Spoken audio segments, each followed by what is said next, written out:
Hello guys, welcome to my web channel. My name is Mahesh and I am having around 15 plus year of work experience in top tech MNCs and 20 plus year of the training experience. So मैं आप लोगों के बीच में एक important tutorial series लेकर के आया हूँ, जिस सीरीज में मैं सी लैंग्वेज की फर्स्ट सीरीज है मेरी। इस सीरीज में मैं बिल्कुल सी लैंग्वेज के बेसिक से कंप्यूटर बेसिक से लेकर के सी लैंग्वेज के बेसिक से लेकर के सी लैंग्वेज के एडवांस कॉन्सेप्ट तो कवर कर रहा हूँ, जिसमें मैं कंप्यूटर बेसिक्स से लेकर के हार्डवेयर सॉफ्टवेयर से लेकर के फिर मैं कंट्रोल स्टेटमेंट, आइटरेशन स्टेटमेंट, फिर उसके बाद function, array, structure, union, then file handling, then project level का, असाइनमेंट लेवल के सारे कॉन्सेप्ट को मैं कवर कर रहा हूँ। सो मैं पहली वीडियो में स्टार्ट करने वाला हूँ। इस वीडियो में पहली वीडियो हमारी है। इस वीडियो में मैं डिस्कस कर रहा हूँ कि कंप्यूटर में हार्डवेयर कैसे फंक्शनिंग होता है, हार्डवेयर का क्या रोल है कोडर के लिए, प्रोग्रामर के लिए। सो अभी डिस्कस करते हैं कंप्यूटर बेसिक्स में हार्डवेयर सेक्शन, और सेकंड वीडियो में मैं डिस्कस करूँगा सॉफ्टवेयर सेक्शन, थर्ड वीडियो में मैं सी लैंग्वेज स्टार्ट करूँगा। सो अभी कंप्यूटर बेसिक्स में हार्डवेयर सेक्शन स्टार्ट करते हैं। चलो बिना देर किए स्टार्ट करते हैं। Thank you. कंप्यूटर का इंपॉर्टेंट सेक्शन, कंप्यूटर कैसे काम करता है, कंप्यूटर का हार्डवेयर सॉफ्टवेयर दोनों सेक्शन डिस्कस करना है, लेकिन इस वीडियो में ओनली मैं हार्डवेयर डिस्कस करने वाला हूं। सो मैं थोड़ा आपको ओवरव्यू दिखा देता हूं। मैंने बहुत ही अच्छा प्रेजेंटेशन बना करके लाया है आप लोगों के लिए, जिसमें आप लोग अच्छे से सीख सकते हैं। सारे कॉन्सेप्ट को मैंने एक्सप्लेन कर रहा हूँ अभी वन बाय वन। सो मैं थोड़ा आपको आइडियाज़ दे देता हूँ। देखो, पहले मैं कंप्यूटर का हार्डवेयर सॉफ्टवेयर, कंप्यूटर के बारे में, फिर हार्डवेयर सॉफ्टवेयर के बारे में, फिर type of hardware, type of software के बारे में, फिर उसके बाद जो है अलग अलग सब category of hardware software, input devices, output devices, फिर मेमोरी, फिर हमारा सीपीयू, फिर उसके बाद मदरबोर्ड, फिर हमारा हाउ डज कंप्यूटर वर्क्स, ये सारे कॉन्सेप्ट कवर कर रहे हैं। So let's start one by one discussion. So हम स्टार्ट करते हैं। सो पहले मैं डिस्कस करने वाला हूँ आज अभी इस वीडियो में कंप्यूटर के बारे में। सो कंप्यूटर डिस्कस कर रहे हैं हम लोग। कंप्यूटर क्या है, कंप्यूटर का एक छोटा सा आप देख रहे होंगे, मैंने यहाँ एक इमेज बनाया हुआ है। ये मेरा मशीन हो गया, ये मेरा मॉनिटर हो गया, ये मेरा कीबोर्ड हो गया, और ये मेरा माउस हो गया। तो ये मेरा कंप्यूटर का पूरा क्या तैयार हो गया, एक सेट तैयार हो गया। अब कंप्यूटर के डेफिनेशन के टर्म में अगर कोई पूछो तो क्या है, तो computer is an electronic machine that is used for storing and processing data. Data can be anything like program, files, images, videos, emails, anything, whatever. If you want to go to store in your computer, that would be a data, and data can be a meaningful information. So data हमारा क्या होता है, एक meaningful information होता है। कोई भी, जैसे भी मैं वीडियो रिकॉर्ड कर रहा हूँ, इसको अपने कंप्यूटर में स्टोर करूँगा, फिर इसको मैं एडिट करूँगा, फिर अपलोड करूँगा, यूट्यूब पर अपलोड करूँगा। सो ये सारा सेक्शन मेरा डेटा के टर्म में आ गया। अब मैं कोई फाइल बनाऊँगा, किसी को ईमेल भेजूँगा, वो भी मेरा डेटा हो गया। मैं किसी की कोई अपनी कंपनीज की इन्फॉर्मेशन स्टोर करूँगा, वो भी मेरा डेटा हो गया। तो data could be anything that whatever you are going to store in your computer, that would be the data. Now coming to the दो सेक्शन में हम लोग सेक्स पार्ट में डिस्कस करते हैं। कंप्यूटर जो है मेरा दो सेक्शन में ऑपरेट हो रहा होता है। फर्स्ट सेक्शन हार्डवेयर होता है मेरा, और सेकंड सेक्शन मेरा सॉफ्टवेयर। हार्डवेयर बहुत ही इंटरेस्टिंग चीज़ है, और सॉफ्टवेयर भी इंटरेस्टिंग है, दोनों के बारे में जानना है। लेकिन अभी पहले हार्डवेयर के बारे में डिस्कस करते हैं। तो हार्डवेयर क्या है, सॉफ्टवेयर मैं नेक्स्ट वीडियो में डिस्कस करूँगा। Let's start first hardware. So all touchable और peripheral devices of the computer is called hardware. मतलब जिसको आप छू सकते हो वो मेरा सारे हार्डवेयर के अंदर आते हैं, जिनको हम जो टचेबल डिवाइसेस ये सारे देख रहे होंगे। तो ये सभी वो डिवाइस हैं जिनको हम लोग टच कर सकते हैं, टचेबल डिवाइसेस हैं। कौन कौन से, monitor, printer, monitor, keyboard, mouse, hard disk, optical disk, motherboard, processor, RAM, SMPS, ये सब सारे हमारे क्या हैं, हार्डवेयर हैं। और इनको हम आसानी से टच कर सकते हैं, इधर उधर उठाकर रख सकते हैं। इनकी फंक्शनिंग के बारे में भी डिस्कस करेंगे, इनकी फंक्शनलिटी के बारे में। Now coming to the type of hardware. Type of hardware क्या है, हमारे हार्डवेयर की कैटेगरीज। तो हार्डवेयर कैटेगरी हमारे पास दो तरीके की है, एक है इंटरनल हार्डवेयर और एक है एक्सटर्नल हार्डवेयर। इंटरनल हार्डवेयर जो कंप्यूटर के अंदर लगे होते हैं, motherboard, RAM, hard disk, sorry little change, so ये थोड़ा करेक्शन कर दूंगा मैं। सो ये मेरा हार्ड डिस्क हो गया, फिर ये मेरा SSD हो गया, फिर मेरा CPU हो गया। ये सब इंटरनल हैं, कंप्यूटर के अंदर लगे होते हैं। बाहर से आप मॉनिटर लगाते हो, अटैच करते हो, कीबोर्ड लगाते हो, माउस लगाते हो, कीबोर्ड लगाते हो, प्रिंटर लगाते हो, स्पीकर लगाते हो। ये सब हमारे क्या हो गए, कंप्यूटर के सेक्शन के हार्डवेयर सेक्शन हो गए सारे। तो इंटरनल एक्सटर्नल होते हैं। फर्दर इनको हमने सब कैटेगरीज में डिवाइड कर दिया। तो हार्डवेयर क्या है, जनरली मैंने 5 कैटेगरी में डिवाइड कर दिया। पहला है इनपुट डिवाइस, फिर मेरा है आउटपुट डिवाइस, फिर मेरा है मेमोरी, कंप्यूटर का एक सेक्शन है, फिर हमारा कंप्यूटर का एक सेक्शन CPU है, और एक इम्पॉर्टेंट सेक्शन मदरबोर्ड है। सो ये वो सारे इंपॉर्टेंट सेक्शन डिस्कस करने वाले हैं। सो फर्स्ट हमारा section input device. What is input device? We can enter the data into computer by the input device. So हम क्या कर सकते हैं? वी एंटर डेटा और information into computer by input device, और we can say the device through which we can enter the data into computer is called input device. So हम आसानी से कंप्यूटर में डेटा को जिसके थ्रू इनपुट कर सकें वो मेरे इनपुट डिवाइस हैं। अब वो कौन कौन से हो सकते हैं? कीबोर्ड, स्कैनर, कीबोर्ड से टाइपिंग करके, स्कैनर से स्कैनिंग करके, ट्रैक बॉल, ये एक बॉल के तरीके से माउस में एक बॉल लगा होता है उसके तरीके से, गेमिंग की एक डिवाइस है। MICR बैंक्स में यूज़ होता है, मैग्नेटिक इंक कैरेक्टर इसका फुल फॉर्म होता है। OCR ऑप्टिकल मार्क रीडर इसका फुल फॉर्म होता है, ये एग्जामिनेशन की कॉपी को चेक करने के लिए यूज़ होता है। फिर हमारा है टैबलेट, टैबलेट पर ये टच स्क्रीन इसमें काम करता है। फिर ये है जॉयस्टिक, ये गेमिंग के लिए एक डिवाइस होता है। फिर ये बारकोड रीडर मॉल वगैरह में यूज़ होते हैं, प्रोडक्ट वगैरह की प्राइस वगैरह को बार कोड की रीड करके प्रोडक्ट की इन्फॉर्मेशन को कंप्यूटर में फीड कर देता है। माउस, OCR ये ऑप्टिकल कैरेक्टर रीडर है, तो ये माउस इनपुट हो गया, ऑप्टिकल कैरेक्टर रीडर हो गया, ये सारे इनपुट डिवाइसेस होते हैं जो कंप्यूटर में इंपॉर्टेंट है। सो इनके डिटेल में डिस्कस करेंगे। किसी को और इन्फॉर्मेशन चाहिए तो मेरे और कंप्यूटर की डिटेल वीडियो दे सकता है। अभी मैं आइडिया दे रहा हूँ खाली प्रोग्रामिंग के टर्म में कि क्या नीड है इनकी। अब आते हैं अगला device, output device. What is output device? We can get the result और output by the output device. So इसके अंदर हेडफोन्स आते हैं, मॉनिटर्स आते हैं, स्पीकर, प्रोजेक्टर, प्लॉटर, प्रिंटर, सबके बारे में आपको आइडिया होगा, खाली थोड़ा सा कन्फ्यूजन होगा प्रिंटर एंड प्लॉटर में। तो प्रिंटर क्या है? एक छोटा डिवाइस है, छोटा प्रिंट आउट देता है। प्लॉटर क्या है? एक बड़ी ग्राफिक्स पर प्रिंट आउट करके देता है, जैसे कि पोस्टर, बैनर, नेताओं के या किसी कंपनी का पोस्टर बैनर लगा होता है, तो ये सब जगह पर ये यूज़ होता है बड़ी बड़ी पोस्टर बैनर के प्रिंटिंग में। सो प्रिंटिंग प्रेस जहाँ पर होता है वो जनरली वहाँ पर ये सब बड़ी बड़ी मशीनें यूज़ हो रही होती हैं। अब आते हैं कंप्यूटर का और इम्पोर्टेंट, थोड़ा उससे important device, memory. So generally memory बहुत इंपॉर्टेंट डिवाइस होते हैं। जैसे मोबाइल फ़ोन में हमारे पास अगर आप देख रहे होंगे तो 2 मेमोरी हम लोग यूज़ करते हैं, एक हमारा रैम होता है और एक हमारा स्टोरेज होता है। तो इसी तरीके से कंप्यूटर में भी 2 यूनिट लगे होते हैं। एक यूनिट हमारा होता है primary memory and secondary memory, 2। तो इन दोनों के बारे में भी डिस्कस कर रहे हैं। तो सबसे पहले आइडियाज़ ले लेते हैं कि मेमोरी क्या क्या होता है। तो ये आप देख रहे होंगे रैम, तो अलग अलग ये वर्जन है, मतलब ये भी रैम है, ये भी रैम है, एक यहाँ लगा हुआ, ये लैपटॉप का रैम है, ये डेस्कटॉप का रैम है।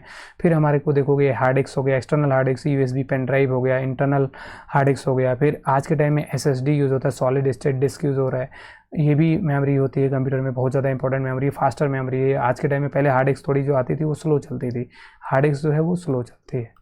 तो आज के टाइम में जो SSD चल रही है वो बहुत ही फास्ट चल रही है। तो ये चिप्ड बेस्ड मेमोरी आ गई, जैसे रैम बेस्ड है उसी तरीके की चिप आती है, SSD वो यूज़ ज़्यादा होता है। फ्लॉपी डिस्क ओल्ड हो गया ये थोड़ा, ये भी जो CDD DVD कैसेट्स होती थी ये भी ओल्ड हो गई हैं। आज के टाइम में ये सब एक्सटर्नल हार्ड डिस्क और USBs और SSD हार्ड डिस्क, रैम, ये सब मेमोरी इंपॉर्टेंट है, ज़्यादा यूज़ होती हैं।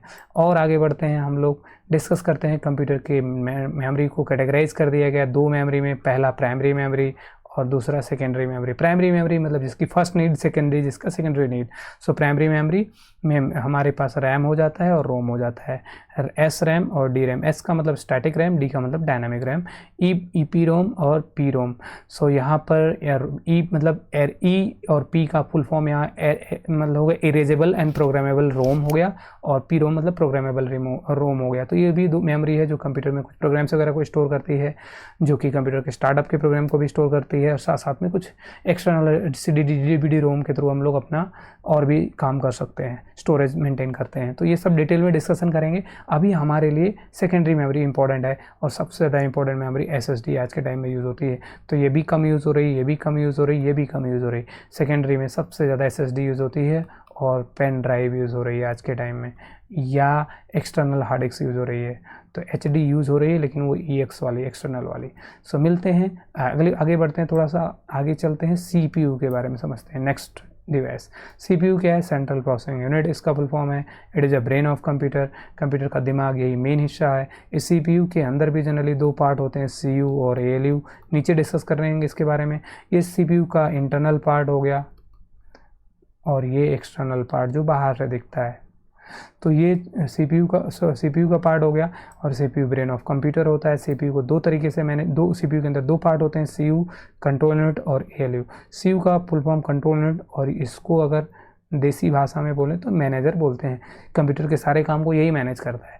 और अरिथमेटिक लॉजिकल यूनिट जो है ये कैलकुलेटर है, टोटल कैलकुलेशन का काम यही काम करता है। तो अगर मैं बोलूँ ओए होए, सो थोड़ा और नीचे चलते हैं फिर से।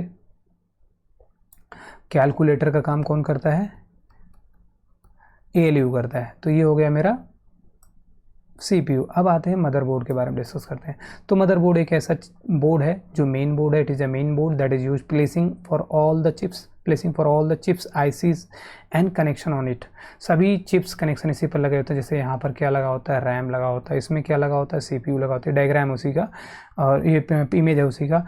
ये क्या है मेरा? यहाँ पर हम मॉनिटर कनेक्ट कर देते हैं या डिस्प्ले यूनिट कनेक्ट कर देते हैं। ये क्या है? USB डिवाइसेस हैं, सॉरी ये वाले। इसमें हम लोग USB कीबोर्ड माउस वगैरह कनेक्ट कर लेते हैं आसानी से। तो ये मेरा मदरबोर्ड हो गया। और बहुत सारे इसमें क्या लगी होती हैं जो छोटी छोटी दिख रही होती हैं, ये सब ICs होती हैं, कुछ चिप्स होती हैं। ICs का फुल फॉर्म होता है इंटीग्रेटेड सर्किटेड। जो फिजिक्स वाले बच्चे होंगे उनको अच्छे समझ में आता होगा ICs क्या होते हैं। अब आते हैं थोड़ा सा और इंटरेस्टिंग बनाते हैं इसको। चलो सो स्टार्ट करते हैं। How does computer works? Computer कैसे काम करता है? तो ये बहुत इंटरेस्टिंग चीज़ है। कंप्यूटर को कैसे काम करवाना है या काम कैसे करता है ये समझते हैं। तो कंप्यूटर के अंदर ये बाहर वाले यूनिट जो देख रहे होगे ये मदरबोर्ड यूनिट है। ये मदरबोर्ड है। इस मदरबोर्ड पर दो इंपॉर्टेंट चिप लगी है, एक CPU लगी है और एक रैम लगी हुई है। CPU का फुल फॉर्म होता है सेंट्रल प्रोसेसिंग यूनिट, और इसको कुछ लोग नहीं, सब लोग ब्रेन ऑफ कंप्यूटर बोलते हैं। इस ब्रेन के अंदर दो यूनिट है, CU कंट्रोल यूनिट और ALU arithmetic logical unit. CU brain के अंदर का मेन काम करता है, मतलब मैनेजर का काम कौन करता है? सारा टास्क ये मैनेज करता है CU। और ALU क्या काम करता है?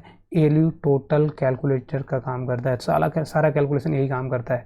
अब ये रैम है, रैम से जुड़ा हुआ हमारा कीबोर्ड होता है, रैम से ही जुड़ा हुआ मेरा मॉनिटर होता है। अब रैम क्यों ज़रूरत पड़ती है रैम की? तो CPU के पास मेमोरी नहीं होती, मतलब CPU के पास नो मेमोरी है।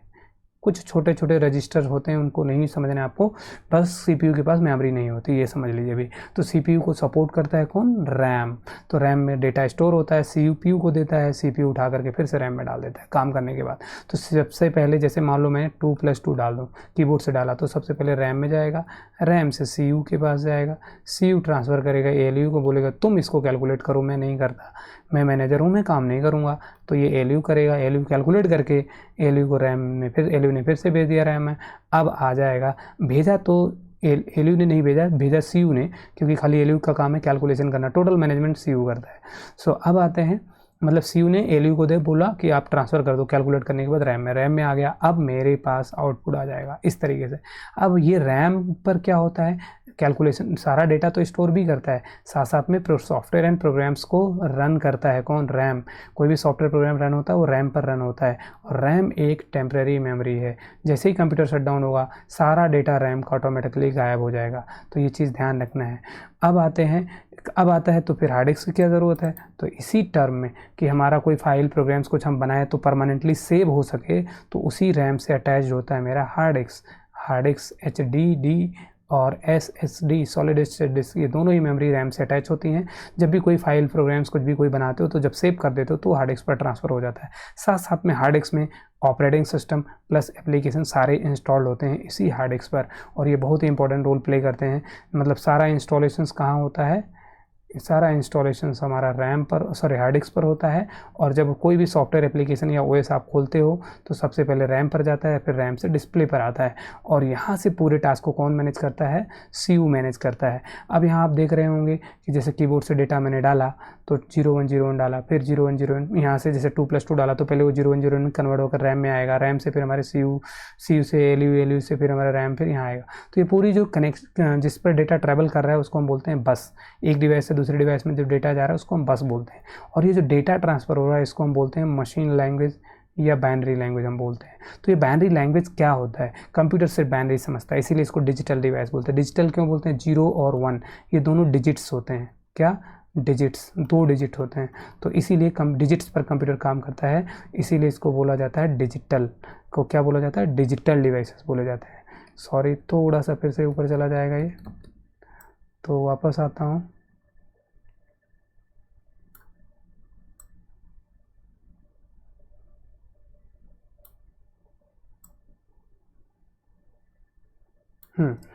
डिजिट्स पर काम करता है, तो इसीलिए इसको क्या बोला जाता है? Digital device. अब ये डिजिटल डिवाइस जो है कैसे आता है? जनरली कंप्यूटर सॉफ्टवेयर से काम करता है। किससे? सॉफ्टवेयर। और सॉफ्टवेयर का डेफिनेशन होता है कलेक्शन ऑफ प्रोग्राम्स। प्रोग्राम्स से ही हम क्या बनाते हैं, सॉफ्टवेयर, और प्रोग्राम्स से सॉफ्टवेयर बनाते हैं।